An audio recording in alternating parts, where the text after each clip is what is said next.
everyone, this is Anurag Kumar. You are watching our channel. I am Math LC4, जहाँ के आज हम बात कर रहे हैं मैथमेटिक्स के एक इम्पोर्टेंट चैप्टर ट्रिग्नोमेट्री का, जो कि क्लास 10th के अंदर आपको पढ़ना है और हम एनसीईआरटी बुक के सॉल्यूशन पे चलेंगे। तो आज जो हमारा एक्सरसाइज है वो एक्सरसाइज 8.1 है, जहाँ पर हम क्वेश्चन नंबर 1 को देखते हैं। क्या दिया गया क्वेश्चन कह रहा है कि त्रिभुज एबीसी में जिसका कोण बी समकोण है, हम एक ट्रायंगल यहाँ फॉर्म कर लेते हैं जिसके अंदर हमें एंगल बी को 90 डिग्री दिखाना है। तो हमने एंगल बी और सी यहाँ पर एबीसी एक ट्रायंगल बनाया जहाँ पे एंगल बी क्या है, एंगल बी हमारा 90 डिग्री है।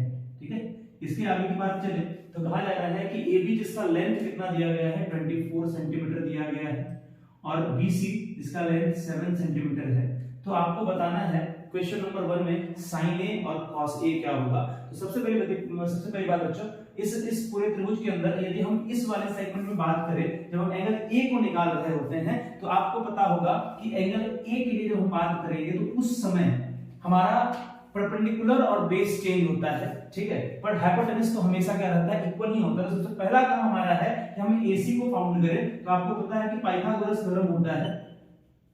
पाइथागोरस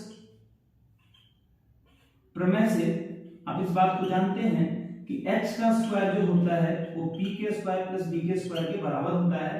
तो दैट मींस यहां से हमको h जो फाइंड करना है वो क्या होगा, रूट अंडर 24 यानी कि p का स्क्वायर प्लस b का स्क्वायर। ठीक है, दैट मींस h हमारा कौन सा है, इसको हम कहेंगे h। तो h है हमारा ac बराबर क्या हो जाएगा, रूट अंडर ab का स्क्वायर प्लस bc का square. That means AC is equal to हो जाएगा रूट अंडर 24 का स्क्वायर प्लस 7 का square means 576 plus 49 is equal to root under 625, यानी कि ये हो जाना है आपका AC बराबर 25 सेंटीमीटर, यानी ये कितना हो जाएगा 25 सेंटीमीटर। जब आप इसको फाइंड कर लिए, इसका हाइपोटेनस जो कि 25 सेंटीमीटर है, तो अब हम आते हैं क्वेश्चन के एक पार्ट पर जब हमें पता है कि हमारा AB बराबर क्या दिया हुआ है, AB बराबर 24 सेंटीमीटर है, BC बराबर क्या है, BC बराबर 7 सेंटीमीटर है और AC बराबर क्या है, वो 25 सेंटीमीटर है। तो अब हमें जो ट्रायंगल बनाना है ABC, उसके अंदर क्या बदलाव आने वाला देखिएगा। ये 24 है, ये 7 है, ये 25 है। क्योंकि आप बात एंगल ए के लिए कर रहे हो, तो जब भी एंगल के लिए बात करते हैं तो एंगल के सामने की जो भुजा होती है वो क्या हो जाती है, आपका परपेंडिकुलर हो जाती है। क्या होती है, परपेंडिकुलर। ठीक है, और यहाँ 90 के सामने वाला क्या होता है, हाइपोटेनस होता है। तो यहाँ पर P जो है हमारा कौन सी भुजा है, P बनी है हमारी BC। ठीक है, और B कौन सा बना है, तो ये हमारा हो गया AB और यहाँ पर हमारा जो h है वो तो हमेशा फिक्स रहेगा क्या, AC। तो अब हमारे पास जब सारे रेशियोज है तो हम क्वेश्चन करें तो हमारा पहला जो क्वेश्चन है sin A is equal to क्या मिलेगा हमको, तो sin A के लिए बात करें तो P यानी कि BC बटा में क्या आ जाएगा, AC यानी कि 7 बटा में कितना आ जाएगा 25। ठीक है, दूसरा क्वेश्चन करें, हमारे पास पूछा गया है cos A क्या होगा, तो cos A होता है बेस। तो बेस कितना हो जाएगा, हमारा बेस है हमारा AB और हाइपोटेनस क्या है AC। तो यहां से हमारे पास आ जाएगा 24/25।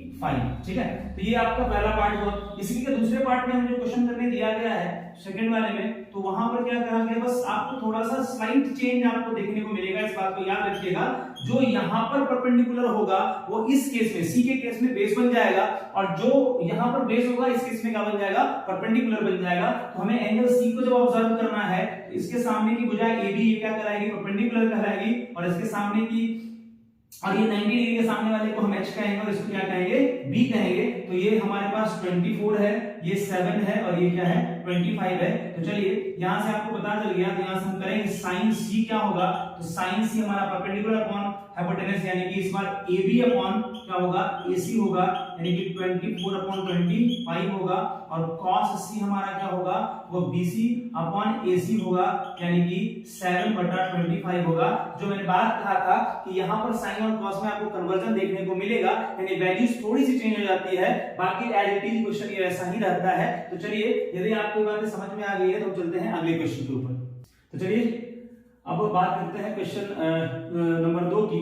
तो हमारे पास एक यहाँ पे इमेज दिया गया है ट्रायंगल का PQR, जहाँ पे Q क्या है 90 डिग्री दिया हुआ है, ये 90 डिग्री का एंगल बना हुआ है। हमसे क्वेश्चन किया गया बच्चों कि आप बताइए tan p minus cot r। बहुत ही इजी क्वेश्चन है, यदि आपने पिछले बार कॉन्सेप्ट को समझा होगा तो ये क्वेश्चन इजीली आप क्या करते हैं, बना लेते हैं इस क्वेश्चन को। सबसे पहला काम करना क्या है, आपको QR फाइंड करना है, और यहाँ पर QR क्योंकि हमारे पास दोनों तरह का एंगल है तो पहले तो हम डिस्कस ही नहीं करते वो कि आप उसको बेस कहो या परपेंडिकुलर करो, जो भी होगा परपेंडिकुलर बेस जो भी होगा, हम पहले पाइथागोरस थ्योरम लगाएंगे, वहां इसको निकाल के लेके आएंगे। तो हम कहेंगे कि भैया x स्क्वायर बराबर हमने पढ़ा है p square plus b square, यहाँ पर जो मेरा h है वो एक्चुअल में है कौन, pr है, ये तो बदलेगा नहीं, तो pr स्क्वायर बराबर क्या हो जाएगा, pq का स्क्वायर और प्लस qr का स्क्वायर। तो आपको qr यहाँ से फाइंड हो जाएगा बच्चों, तो pr बराबर क्या हो जाएगा, रूट अंडर pq का स्क्वायर प्लस qr का स्क्वायर, यानी कि pr बराबर हमारे पास हो गया, pq हमारा दिया हुआ है, सॉरी, तो यहाँ पर एक चीज है कि हमारे पास qr निकालना है, तो हम इसको थोड़ा सा यहाँ पे यही करेक्ट कर लेते हैं कि हमें pr माइनस क्या करना पड़ेगा, pq का स्क्वायर, तब निकलेगा हमारा qr का स्क्वायर, ठीक है। तो यहाँ से qr इज इक्वल टू हम क्या लिखेंगे, रूट अंडर pr का स्क्वायर माइनस pq का स्क्वायर, ठीक है। तो QR फाइंड करना है, हमारे पास बाकी दोनों चीज दिया हुआ है, तो QR बराबर क्या हो जाएगा, रूट अंडर 13 का स्क्वायर और माइनस में क्या हो जाएगा 12 का square, that means QR is equal to क्या हो गया, root under 169 minus 144 is equal to कितना हो गया, 25 बराबर निकल के क्या आएगा, 5, यानी हमें ये क्या निकल के आ गया, 5 सेंटीमीटर। ऐसे यदि आप इसकी बहुत अच्छी प्रैक्टिस हो चुकी होगी तो आप याद किए होंगे या 8 में आपने पढ़ा होगा कि पाइथागोरस ट्रिक होता है 5 12 और 13, यानी कि 5 12 यदि छोटी भुजाएं दी है तो अगली भुजा 13 आएगी, तो ये बातें आपको याद भी होनी चाहिए थी, अदरवाइज आपको इतना सारा प्रोसेस करना पड़ेगा। तो चलिए आते हैं क्वेश्चन पे, इसने कहा कि tan p minus cot r निकालिए। तो देखो बच्चों, tan p निकालने के लिए हमको क्या चाहिए, तो tan p निकालने के लिए हमको परपेंडिकुलर चाहिए और क्या चाहिए, बेस चाहिए। तो यदि हम p एंगल को ऑब्जर्व करते हैं तो इस एंगल को यदि हम ऑब्जर्व करें, तो मैंने आपको तुरंत कुछ देर पहले बताया था कि इसके लिए ये क्या बनेगा, परपेंडिकुलर बन जाएगा, क्या बन जाएगा, परपेंडिकुलर बन जाएगा। तो यहाँ पर tan p के लिए यदि हम लिखना चाहे तो हमारा परपेंडिकुलर कौन है, qr है, तो बेस अपने आप कौन बन जाएगा, जो रेस्ट भुजा बचा, यानी कि pq क्या बन जाएगा, इसका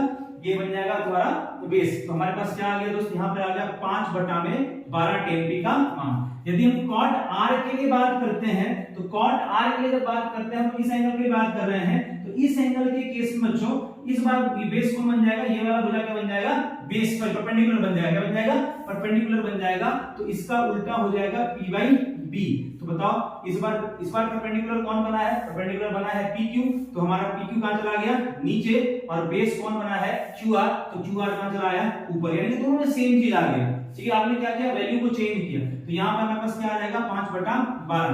तो यहाँ से इसको माइनस कीजिएगा अकॉर्डिंग टू द क्वेश्चन। चले यदि हम अकॉर्डिंग टू द क्वेश्चन की बात करें हम, तो हम क्या करें, वैल्यू पुट करके देखें। यहाँ पर tan p का मान कितना आया है, 5/12, और ये भी कितना आया है, 5/12, यानी कि दैट मींस फाइनली आंसर कितना है, 0।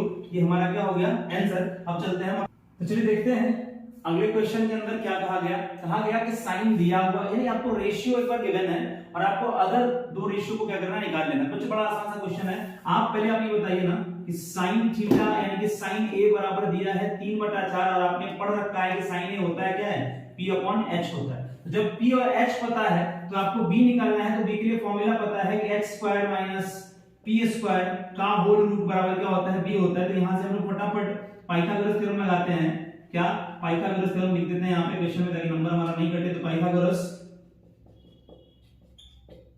प्रमेय से हमारे पास क्या आ जाना है, b बराबर आ जाना है रूट अंडर h² माइनस में p², यानी कि b हमें क्या मिल गया बच्चों, आप देख लो ना, p हमारे पास ये अपना क्या है, 4 का स्क्वायर है, ये 4 का स्क्वायर माइनस क्या हो गया, 3 का स्क्वायर, यानी कि हमारे पास आ गया रूट ये 16 और माइनस में 9, आपको पता है 9 7 16, यानी कितना हो गया, √7। ठीक है, हमारे पास b आ गया, हमें cos लिखना है, तो बताइए cos a क्या हो जाता है, b/h हो जाता है। हमने b कितना लाया है, √7 अपॉन में h कितना दिया हुआ है, 4, तो क्या हो गया, √7/4 हो गया। और यहाँ पर tan a लिखना है, तो tan a के लिए हम लोग पढ़े हैं क्या, p/b, तो p तो मैंने दिया हुआ है कितना, 3, और इसका b कितना आया है, √7, यानी कि ये हमारा क्या हो गया, आंसर हो गया। तो चलिए देखते हैं नेक्स्ट क्वेश्चन। हम लोग देखते हैं नेक्स्ट क्वेश्चन, क्वेश्चन नंबर 3। यहाँ पर क्या कहा जा रहा है, कहा गया है कि यदि cot 15 cot a बराबर 8 हो, तो sin a और sec a का मान, ये जस्ट लाइक पिछले वाले क्वेश्चन जैसा ही बच्चों। तो क्या करना है इसके अंदर, चलिए इसको देखते हैं फटाक से। तो हम लोग कहेंगे भैया क्या दिया क्वेश्चन में कि 15 cot a बराबर कितना दिया है 8, तो यहाँ से आप cot a फाइंड कर लीजिएगा। cot a कितना हो जाएगा 8 बटा 15 और cot a का मतलब होता है b बटा p। क्या होता है b बटा p? तो यहाँ से हम फटाक से क्या फाइंड कर ले, h फाइंड कर ले, क्योंकि हमको h का जरूरत पड़ने वाला है। तो पाइथागोरस थ्योरम क्या कहता है, पाइथागोरस थ्योरम यानी पाइथागोरस प्रमेय से हम बात करें भाई साहब, तो h इक्वल टू क्या होता है p square plus b square का होल रूट होता है। तो यहाँ से फटाक से h बराबर आप निकाल के ले आइएगा। तो ये हमारे पास क्या है, p हमारा 15 का स्क्वायर प्लस 8 का स्क्वायर यानी कि भाई साहब ये हो गया आपका 225 और प्लस में 64 यानी कि h हमारा लगता है 289 यानी कि 17 आ रहा है। कितना आ रहा है 17। तो हमारा h फाइंड हो गया भाई साहब। तो sin थीटा फटाक से फाइंड कर देंगे। sin थीटा इक्वल टू होता है क्या p/h होता है। हमारे पास p कितना दिया है 15 दिया हुआ है, h कितना दिया हुआ है 17 दिया, तो 15/17 हो गया हमारा sin a। sec a प्राप्त पता करना है, तो sec a बराबर आपको पता है h बाई क्या होता है b होता है। h हमने 17 निकाला है और b हमारा कितना दिया हुआ है 8 दिया हुआ है, तो ये sec a हो गया 17/8। तो ये हमारा ये क्वेश्चन का आंसर रहा। तो चलिए देखते हैं नेक्स्ट क्वेश्चन, क्वेश्चन हो गया 4। तो आइए देखते हैं क्वेश्चन नंबर 5। पिछले क्वेश्चन में आपका नंबरिंग थोड़ा गलत होगा तो उसको देख लीजिएगा, वो क्वेश्चन नंबर 4 था। तो हम लोग देखते हैं क्वेश्चन नंबर 5। यहाँ पे कहा गया है कि यदि sec थीटा बराबर इतना है तो सभी निष्पत्तियों का मान निकालें। सबसे पहला काम बच्चों आपको पता चल गया है इतना देर में कि हमें करना क्या है, बार-बार एक जो आपका भुजांग नहीं दिया उसको निकालना है। तो हमारे पास ये दिया है 13/12, तो यहाँ पे स्पष्ट हो गया कि ये h है और ये क्या है b है। तो हम लोगों ने कई बार इसका तो कर भी लिया है, तभी पाइथागोरस प्रमेय लगा लेते हैं। यहाँ पर हम लोग पाइथागोरस प्रमेय से हम लोग क्या कर सकते हैं बच्चों, तो हम लोग कर सकते हैं कि हमने पढ़ लिया है कि h बराबर होता है कि हम लोग p निकालना है तो p से देखते हैं। p बराबर क्या होता है, तो h square minus b square होता है। दैट मींस यहाँ p क्या निकल के आ जाएगा, वो 13 का स्क्वायर 169 माइनस 12 का स्क्वायर क्या होगा 144। दैट मींस यहाँ पे क्या हो गया भाई साहब 25 इट इज इक्वल टू 5, यानी हमारा p कितना आ गया है 5 सेंटीमीटर आ गया है, यानी 5 आ गया है। तो अब हम लोग सारी निष्पत्तियों को लिखें। हमारे पास sin थीटा लिखना पड़ेगा। sin थीटा क्या होता है p बटा h होता है। आपने p लाया कितना है, आपने p लाया है 5 और यहाँ पर हमारा h कितना है वो 13 है। तो ये हो गया sin थीटा। cos थीटा क्या हो जाएगा, ये b बटा h होता है यानी कि 12/13 हो गया। tan थीटा कितना होता है, तो ये p बटा b होता है। तो p हमारा 5 है और b हमारा कितना है 12 है, तो 5/12 हो गया। क्योंकि आपके पास h b और p दिया हुआ है, तो हर चीज दिया हुआ है तो करना है हम लोगों को। तो cot कितना हो जाएगा, cot जस्ट इसका उल्टा होता है b बाई p, तो अब तक क्या हो गया 12/5 हो गया। sec हमारा दिया हुआ है। हम बात करें tan का, तो सॉरी हम बात करें cosec का। cosec क्या होता है, sin का उल्टा होता है यानी कि h बाई p होता है। तो ये क्या हो जाएगा 13/5। ये आपका रहा आंसर। बात करते हैं नेक्स्ट क्वेश्चन का, क्वेश्चन नंबर 6। चलिए देखते हैं क्वेश्चन नंबर 6। दिया गया है यदि एंगल A और एंगल B न्यून कोण हो जहां cos A minus cos B, तो दिखाइए कि एंगल A बराबर एंगल B है। तो देखिए इस क्वेश्चन के बनाने का बहुत सारा तरीका हो सकता है और ऐसे भी आप याद रखिएगा जब कोई दो निष्पत्ति आपस में बराबर हो रही हो तो एकदम आप मान के चलिए A और B आपस में बराबर ही होगा।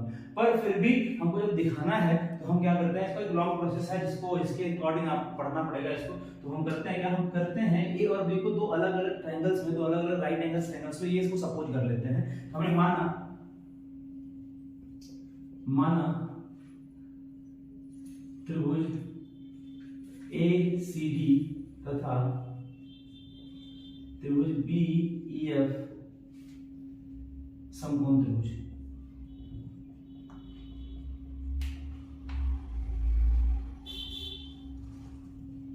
जहां एंगल C बराबर एंगल E बराबर 90 डिग्री, ठीक, तथा cos A बराबर cos B दिया हुआ है।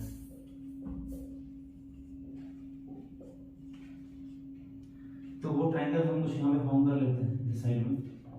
एक ये ट्रायंगल हो गया हमारा, ठीक, दूसरा ये ट्रायंगल हो गया हमारा। एक का नाम हमने ACD रख दिया, दूसरे का नाम BE और F रख दिया, ठीक।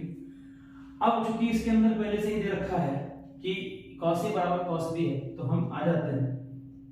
अतः त्रिभुज ACD तथा त्रिभुज BEF में देखते हैं तो cos A बराबर क्या हो जाएगा, cos a बराबर cos a, यानी जब आप इस एंगल की बात करें तो ये परपेंडिकुलर होगा, ये क्या होगा, बेस होगा, ये परपेंडिकुलर होगा। जब इस एंगल की बात करेंगे तो ये परपेंडिकुलर होगा, ये क्या होगा, बेस होगा। हाइपोटेनस तो हमेशा ये इससे लंबी भुजा होती है जो वही होती है हाइपोटेनस। चलिए cos a बराबर हम क्या लिखें, तो cos a के लिए हम बात करेंगे तो हमें बेस चाहिए, तो हमारा बेस क्या है, AC अपॉन क्या हो जाएगा, AD। तो cos b क्या होगा, cos b हो जाएगा हमारा BE अपॉन FB। ठीक है, अब यहां तक आने के बाद चूंकि क्वेश्चन में कंडीशन दिया हुआ है cos a cos b बराबर है, तो कहेंगे जब cos a बराबर cos b तो AC बाई AD बराबर BE बाई FB। एक थोड़ा सा चेंज करते हैं इसके अंदर, हम लोग इसको क्रॉस मल्टीप्लाई कर देते हैं, कि क्रॉस मल्टीप्लिकेशन का नियम लगाते हैं, AD की जगह BE कर लेते हैं और AD को ऊपर ले जाते हैं, FB कर लेते हैं, और एक बात यहाँ से लेट कर लेते हैं कि लेट AC बराबर BE बराबर AD बटा में FB। ठीक, बराबर से क्या कर लेते हैं, K मान लेते हैं ताकि आपको समझने में क्या हो, आसानी हो। तो ये मेरा क्वेश्चन मान था, यहाँ तक छोड़ देते हैं। अब आगे की बात करें तो हमें, यदि आप गौर से देखिएगा तो हमारे पास B और H का रेशियो है, हम P का रेशियो क्रिएट करते हैं, तो लिखते हैं पुनः त्रिभुज ACD तथा त्रिभुज BEF में। तो यहां से हम इसके परपेंडिकुलर यानी कि CD बटा EF का बात करते हैं, तो CD बराबर आपको पता है क्या हो जाएगा, तो CD बराबर हम कर सकते हैं भैया, CD बराबर हो जाएगा AD का स्क्वायर माइनस AC का स्क्वायर बटा ये हो जाएगा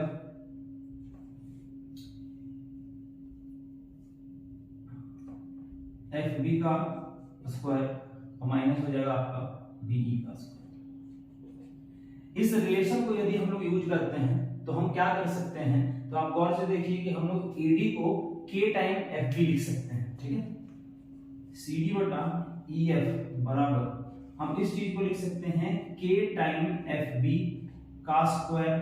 ठीक है, और माइनस इसको लिख सकते हैं K टाइम BE का स्क्वायर बटा क्या है, रूट अंडर FB का स्क्वायर माइनस BE का स्क्वायर। ठीक है, अब यदि यहां से नोटिस करिए तो CD बटा EF बराबर क्या आ जा रहा है, यहां से K स्क्वायर FB का square minus K square BE का स्क्वायर बटा में FB का स्क्वायर माइनस BE का स्क्वायर का रूट। ठीक, तो यहां से ये CD बटा EF बराबर हो जा रहा है K स्क्वायर, क्योंकि हमें कॉमन दिख रहा है तो हम K स्क्वायर को बाहर K निकाल सकते हैं, तो K स्क्वायर वहां से निकल के आया, तो यहाँ से हम K को सीधे हम यहाँ से एक लाइन और लिख दें आपके लिए, ये क्या हो जाएगा FB का स्क्वायर माइनस BE का स्क्वायर बटा रूट अंडर FB का स्क्वायर माइनस BE का स्क्वायर। तो इस जगह से हम CD बटा EF यहां से क्या कर सकते हैं, K को बाहर निकाल सकते हैं, रेस्ट टर्म क्या होगा आपका कट के गायब हो जाएगा, यानी कि ये हो जाएगा K into root under FB का स्क्वायर माइनस BE का स्क्वायर। तो अब हमारे पास एक रिलेशन यहां से आ गया, वो रिलेशन क्या है कि CD बटा EF भी किसके बराबर हो गया, K के बराबर, इक्वेशन नंबर 2 से। ठीक है, अब जब CD बटा EF भी K के बराबर है तो हम फ्रॉम इक्वेशन 1 2 करें, फ्रॉम इक्वेशन 1 एंड 2 तो हमें क्या मिल जाएगा, हमें मिल जाएगा AC बटा BE बराबर AD बटा FB बराबर CD बटा EF। ये रेशियो देखिए क्या आ रहा है, AC बटा BE फिर AD बटा FB और CD बटा EF। तो हम इसके अकॉर्डिंग कर पाएंगे कि इसलिए त्रिभुज ACD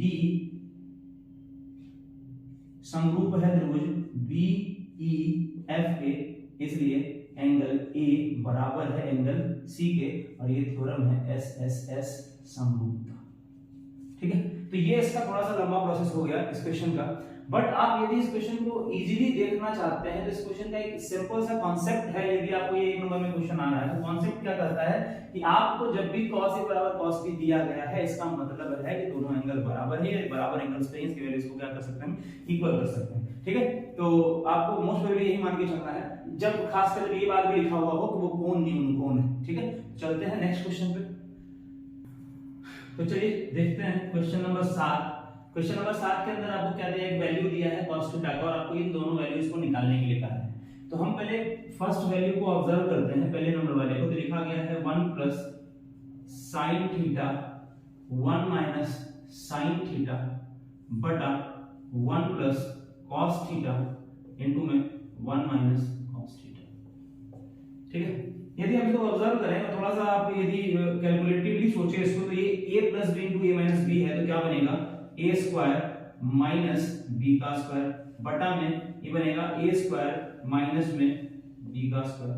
क्यों बनेगा वैसे वैसा, क्योंकि a plus b into a minus b बराबर होता है a स्क्वायर माइनस में b स्क्वायर। क्या बेनिफिट होगा इसको आपको समझ में आ जाएगा। यानी आप गौर से देखिए तो 1 माइनस साइन स्क्वायर थीटा है, क्या ये 1 माइनस साइन स्क्वायर थीटा, ये 1 माइनस कॉस स्क्वायर थीटा है। और आप सभी को पता है कि 1 माइनस साइन स्क्वायर थीटा क्या होता है, कॉस स्क्वायर थीटा होता है। 1 माइनस कॉस स्क्वायर थीटा क्या होता है, साइन स्क्वायर थीटा होता है। ये पता है आपको, फॉर्मूला आपको पता है कि sine square theta plus cos square theta 1 होता है। वहीं से हम ये बात को ऐसे टर्म कर सकते हैं। ठीक है, यानी कि ऐसा जानते हैं कि 1 माइनस साइन स्क्वायर थीटा बराबर क्या होता है, कॉस स्क्वायर थीटा होता है, और 1 माइनस कॉस स्क्वायर थीटा बराबर क्या होता है, साइन स्क्वायर थीटा होता है। तो ये फॉर्मेट हमारा तैयार हो गया। और इस फॉर्मेट को आप जरा गौर से देखिए तो sin थीटा अपॉन क्या है, cos थीटा अपॉन क्या है, sin थीटा, तो ये क्या बन जाता है cot स्क्वायर थीटा। अब हमारे पास cot स्क्वायर थीटा आ गया, ये एक्चुअल में क्वेश्चन नंबर 2 जैसा हो गया। ठीक है, तो cot का वैल्यू हमारे पास दिया गया है, तो हम लोग पुट कर देंगे cot का मान रखने पर। जैसे ही आपने cot का मान रखा, ये 7/8 है, इसका स्क्वायर करना था, स्क्वायर आपने कर दिया। यहाँ से क्या आ गया, 7 7 49, 8 8 64। पहले का आंसर ये आ गया और दूसरे का आंसर भी यही आएगा, क्योंकि दूसरा क्वेश्चन दिया ही और ये cot स्क्वायर थीटा और हमको cot स्क्वायर का मान दिया हुआ है। तो यहाँ पर हम रख देंगे, हमारा आंसर कितना हो जाएगा 49/64। तो दोनों तरफ में आपका आंसर क्या आएगा, सेम। चलिए देखते हैं नेक्स्ट क्वेश्चन। तो चलिए देखते हैं क्वेश्चन नंबर 8, जिसमें कहा गया है कि 3 cot theta plus 3 cot theta equal to 4। तो जांच कीजिए कि ये वाला चीज क्या है, सही है। तो आपको इसके लिए tan थीटा का वैल्यू चाहिए होगा। तो पहले इसको सॉल्व करें। यहाँ से ये दिया गया है 3 cot theta is equal to 4। यहाँ से आप कहिएगा कि cot theta is equal to क्या है, 4/3। दैट मींस b पता है आपको और p पता है आपको। अब आप h सेटल कर सकते हैं। h बराबर होता क्या है, तो p का स्क्वायर प्लस b का स्क्वायर, दैट मींस 3 का स्क्वायर प्लस 4 का square, that means 9 plus 16 that is 25। यानी कि h हमारा कितना आ गया, 5। क्या आ गया, h 5 आ गया। जब हमारा h 5 आ गया तो हमें क्या करना है, इस रेशियो में रखना है। तो नाउ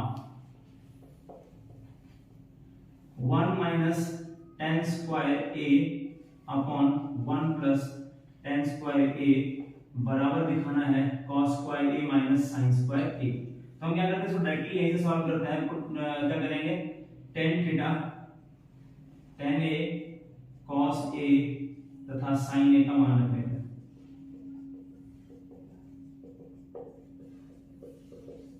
अब यहाँ निकाल लो, tan a आपका क्या हो जाएगा, तो tan a इसका उल्टा यानी कि 3/4 हो जाएगा।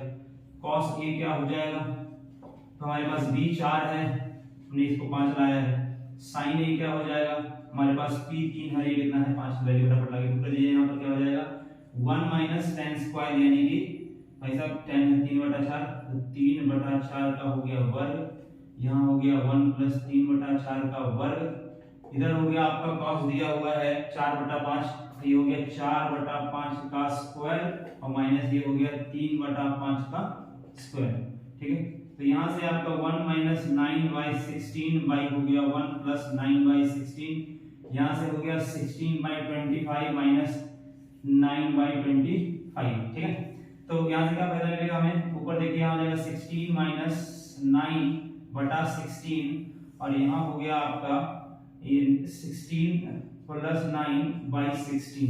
ठीक है, और यहाँ क्या हो गया 25 16 माइनस 9, ये 16 कट गया। तो जरा गौर से देखिए भाइयों, 16 में से 9, देखिए 16 में से 9 उधर भी है, 16 प्लस 9 25 उधर भी है, सेम चीज आ गया 9 7 16 बटा नीचे आ गया आपका 25, इधर भी क्या आ गया 7 बटा में 25। तो ये दोनों चूंकि LHS बराबर RHS, अतः यह क्या है सत्य है। और हमें यही जांच करना था कि दिया गया इक्वेशन हमारा क्या है वो सेटिस्फाई करता है कि नहीं, इस मान को सेटिस्फाई भी करता है और इक्वेशन क्या हो गया सत्य भी हो जा रहा है। तो यही पूछा जा रहा है। तो चलते हैं नेक्स्ट क्वेश्चन। तो चलिए देखते हैं अगले क्वेश्चन को। यहाँ पर क्या है कि क्लोज दिया गया है आपको ABC, जिसके अंदर कौन भी समकोण में एक पहले मैंने रफ डायग्राम बना लेना है, ट्रायंगल बना लेना है, ठीक है, जहाँ पे कि A B और C हमें पता है, ठीक है। इसने एक रेशियो भी दिया, ये 90 डिग्री है, इसने एक रेशियो दे रखा है क्वेश्चन में हमें कि tan E बराबर क्या है 1/√3, यानी कि P ये है और B ये है। इस केस में तो हम एंगल A को ऑब्जर्व कर रहे हैं, ठीक है। तो जब एंगल A को ऑब्जर्व करते हैं तो उस केस में sin A हम निकाले क्या होगा और cos A निकाले क्या होगा, ठीक है। तो भाई साहब जब आपके पास P पता है B पता है तो आप H निकाल लोगे। तो H क्या हो जाएगा भाई साहब, तो H बराबर आपका हो जाएगा √3 का स्क्वायर प्लस 1 का स्क्वायर, यानी H इक्वल टू हो जाएगा 3 प्लस 1, यानी H इक्वल टू हो जाएगा √4 that is equal to 2। Pythagoras theorem लगाया है हम लोगों ने। तो यहां से H हमारा 2 आ गया। जब हमारा H 2 आ गया, देखो दोस्तों H जब 2 हो गया है तो हम क्या करेंगे, फटाफट इसका वैल्यूज लिख सकते हैं, ठीक है। A को ऑब्जर्व कर रहे हैं हम, ठीक है। तो उस केस में हम जब बात करते हैं, ठीक है, तो यहाँ पे क्या निकल के आ जाता है हमारे पास, इसके केस में चलेंगे तो साइन हमारा हो जाएगा 1/2 और ये हो जाएगा हमारा √3/2, ठीक है। तो ये हमारा tan A का वैल्यू निकल के आ गया, ठीक है।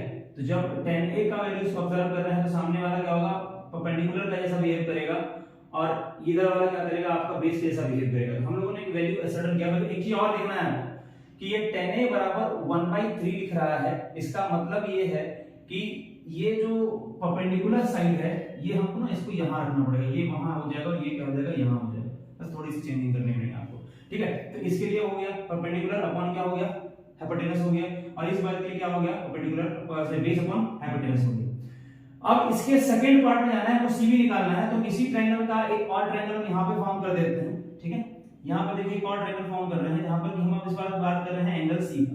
हमें ये पता है ये इस प्रकार से ये ट्रायंगल बना हुआ है, साइड हमने बना लिया है, ये 1 है, ये √3 है और ये क्या है 2 है। तो इस वाले के लिए बस इतना चेंज होगा कि ये क्या होगा इस पर परपेंडिकुलर हो जाएगा और ये क्या हो जाएगा बेस हो जाएगा और ये क्या होगा हाइपोटेनस हो जाएगा। तो आप कह सकिएगा यहाँ से कि साइन A बराबर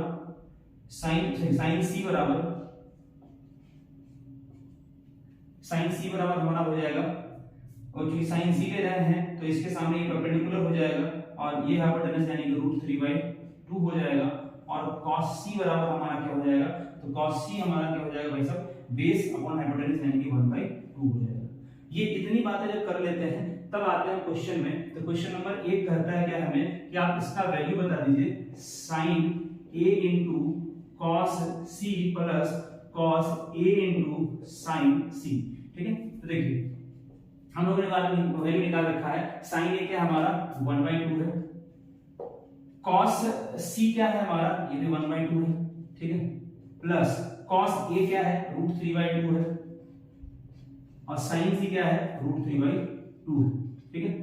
तो यहां से हमारे पास आ गया 1/4 प्लस 3/4 दैट इज 4 एलसीएम आप ले लो तो 1 + 3 यानी कि ये हो गया 4/4 = 1। तो पहले का आंसर हमारा क्या होगा 1 होगा। अब सेकंड पार्ट में चले तो सेकंड पार्ट के क्वेश्चन को देखिए। क्वेश्चन दिया गया है cos A into cos C minus sin A into sin C।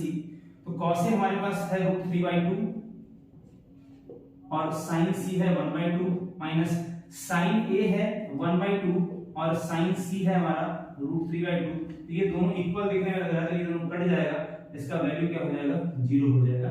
तो इस क्वेश्चन को बनाने से पहले हम लोग को एक रफ वर्क करना पड़ेगा जिसमें हम लोग A के वैल्यूज को और C के वैल्यूज को sin के साथ और cos के साथ निकाल लेंगे, उसके बाद इसको बनाना स्टार्ट करेंगे और यही इसका प्रोसेस होगा। तो चलिए आप देखते हैं अगले क्वेश्चन को। चलिए देखते हैं क्वेश्चन नंबर 10 में कहा गया है कि PQR जिसमें कि कोण Q समकोण है, तो जब इसने कहा है PQR तो हम क्या करेंगे, ट्रायंगल बनाएंगे, उसके अंदर एंगल Q को हम 90 डिग्री दिखाएंगे और P और R हमारा इस प्रकार से दिख गया इसके अंदर, ठीक है। तो इसमें एक रिलेशन दे रखा है, रिलेशन का PQ का मान दे रखा है इसने कितना 5 सेंटीमीटर, और एक रिलेशन दिया है कि PR प्लस QR बराबर क्या है 25। तो ऐसे करते हैं कि PR का वैल्यू सब्स्टिट्यूट कर लेते हैं, यहां से क्या हो जाएगा 25 माइनस QR, ठीक है। अब पाइथागोरस थ्योरम लगाते हैं, पाइथागोरस थ्योरम से, पाइथागोरस प्रमेय से, क्योंकि इसमें sin p और cos p और tan p का मान पूछा तो हमको सारा वैल्यूज आना चाहिए, तो सारा वैल्यूज असर्टेन नहीं है, ये बात बताएं कि 12 और 13 होने वाला है, क्योंकि इसका जो लक्षण नहीं है 5 का, ये 13 प्लस 12 25 होता है, तो ये हमें ऐसे ही पता है बट हमको करके दिखाना पड़ेगा। यहाँ पर ये फॉर्मूला होता है कर्ण का वर्ग जो होता है बाकी दोनों भुजाओं के वर्ग के बराबर होता है, तो हमने सीधे इसको उसी फॉर्मेट पे लिख दिया, ठीक है। अब बच्चों PR जैसा है रेंज जैसा रहने दो, ठीक है, इसका वैल्यू रख दो 5 का स्क्वायर, और इसका भी वैल्यू हमने जो लाया है वहां पर PR का वैल्यू हमने लाया है क्या, सॉरी हम इसको ऐसा लिखते हैं ना, ऐसा QR निकाल लेते हैं ताकि हमें PR के फॉर्म में इसको ले जाने में आसानी हो, तो 25 माइनस PR कर लेते हैं, ठीक है। तो यहां पर हम QR का वैल्यू पुट कर देते हैं 25 माइनस का PR का स्क्वायर। अब यहां से दोस्तों PR का स्क्वायर, ठीक है, बराबर क्या हो जाएगा, ये 25 हो जाएगा, ये a माइनस b का होल स्क्वायर कर लो तो अब क्या हो जाएगा a का square minus 2 into a into b plus में क्या हो जाएगा b का स्क्वायर। जरा ध्यान से देखो, इक्वल टू के दोनों साइड PR पॉजिटिव है, इसका मतलब हम इसको यहां से क्या कर सकते हैं, काट सकते हैं, ठीक है। तो हमारे पास क्या बच गया, इधर हो गया हमारे पास 0, ये हो गया हमारा 650 माइनस 50 PR, है ना, तो इसको हम इधर ले आए, ये हो गया 50 PR इज इक्वल टू 650, इसको इससे काट दीजिए तो आपको क्या मिल जाएगा, यहाँ पर 13 मिल जाएगा, तो PR इज इक्वल टू कितना आ गया 13 सेंटीमीटर आ गया। तो जब PR बराबर 13 तो QR बराबर क्या होगा 25 माइनस 13 यानी कि 12। तो हमने QR निकाल दिया 12, PR निकाल दिया 13, अब हमको लिखना है sin p cos p और tan p का मान। तो p के सामने की भुजा क्या कहलाएगी, यहाँ पर परपेंडिकुलर, ये कहलाएगा बेस, ये कहलाएगा हाइपोटेनस। तो sin p क्या हो जाएगा बच्चों, sin p हमारा हो जाएगा परपेंडिकुलर यानी कि QR बटा में हो जाएगा PR, दैट इज कॉल्ड 22 12 बटा 13, cos p क्या हो जाएगा, ये हो जाएगा PQ बटा में PR बराबर 5 बटा 13, और tan p हमारा क्या हो जाएगा, तो tan p हमारा हो जाएगा QR बटा में PQ इज इक्वल टू 12 बटा में 5। तो ये हमारा इस क्वेश्चन का आंसर होगा। तो चलिए अब फोकस करते हैं नेक्स्ट क्वेश्चन पे, ट्रू फॉल्स। तो हमारा लास्ट क्वेश्चन जो है वो ट्रू फॉल्स का क्वेश्चन है, तो एक बार देखिएगा, इसमें 5 क्वेश्चन दिए गए हैं, हम सबको एक करके देखते हैं। कहा गया क्वेश्चन में कहा है कि tan a का मान सदैव 1 से कम होता है, तो ये बात क्या है हमारा फॉल्स है, गलत बात है, ठीक है, फॉल्स है, यानी कि असत्य है। क्यों असत्य है, क्योंकि tan में जो हमारा वैल्यू है 45 पर 1 होता है, ठीक है, 45 पर 1 होता है, और इसके 60 पर इसका वैल्यू हो जाता है √3 जो कि 1 से बड़ा होता है। इसने कहा था कि एक का मान सदैव 1 से कम होता है, तो ये बात यहाँ पर क्या हो जाती है, गलत हो जाती है इसी बात में, क्योंकि ये वैल्यू थोड़ा बढ़ा गया 1.73 आ गया और ये इंफिनिटी तक जाता है। तो पहला वाला असत्य हो गया। कोण A के किसी मान के लिए क्या सेक ऐसा हो सकता है, तो देखो सेक आपका क्या दिया गया है, h/p दिया गया है, सॉरी h/d दिया गया है, ठीक है। और अब h/d दिया गया है तो इसके लिए तो आप कह सकते हैं कि ये आपका पॉसिबल हो सकता है, बिकॉज़ अब इस तरह का फॉर्मेट है। अच्छा इसको भागा देके आप देख लो क्या आ रहा है, ये 2 से बड़ा मान आ रहा है, सेक का मान 2 से बड़ा हो सकता है, कोई दिक्कत है नहीं इसके अंदर, ठीक है। तो हमारा इसको हम कहेंगे हमारा क्या है, सत्य है, हमारा सत्य, ठीक है। तीसरे केस में आते हैं, कहता है cos A कोण A के कोसेकेंड के लिए प्रयुक्त शब्द है, बिल्कुल गलत बात है। cos A का फुल फॉर्म होता है कोसाइन, क्या होता है, कोसाइन। कोसेकेंड किसका होता है, कॉसेक का होता है, किसका होता है, कॉसेक का होता है, ये बात गलत है, ये क्या हो जाएगा, असत्य हो जाएगा, ठीक है। आगे चलिए, कह रहा है cot A, cot और A का गुणनफल है, बिल्कुल गलत बात है, आपको स्टार्टिंग में ही पढ़ा दिया गया होगा कि ये क्या होता है, A cot के रेशियो का वैल्यू दिखाने के लिए रिप्रेजेंट होता है, ये दोनों गुणनफल नहीं होता है। कहता है किसी भी कोण थीटा के लिए sin का मान 4/3 है, आप भाग लगाते 1.33 होता है, और sin थीटा का मान जो होता है -1 से 1 के बीच में ही लाई करता है। तो ये बात भी क्या हो जाता है, हमारा असत्य हो जाता है, ये बात भी हमारा क्या हो जाता है, गलत हो जाता है। तो इसी के साथ हमारा ये जो एनसीईआरटी के बुक से जो हमारा पहला चैप्टर था ट्रिग्नोमेट्री का, वो हो जाता है समाप्त। और यदि आपको हमारा वीडियो अच्छा लग रहा है तो उसको लाइक करिए, शेयर अपने दोस्तों के साथ शेयर करिए ताकि उन्हें भी बेनिफिट हो पाए, और हमारे चैनल को सब्सक्राइब करिए ताकि आपको आने वाले वीडियोस के बारे में पता भी चले, और हम जो आपको हेल्प करने के लिए वीडियो बनाते हैं उससे आपको क्या बेनिफिट भी होता रहे। धन्यवाद, मिलते हैं नेक्स्ट वीडियो में।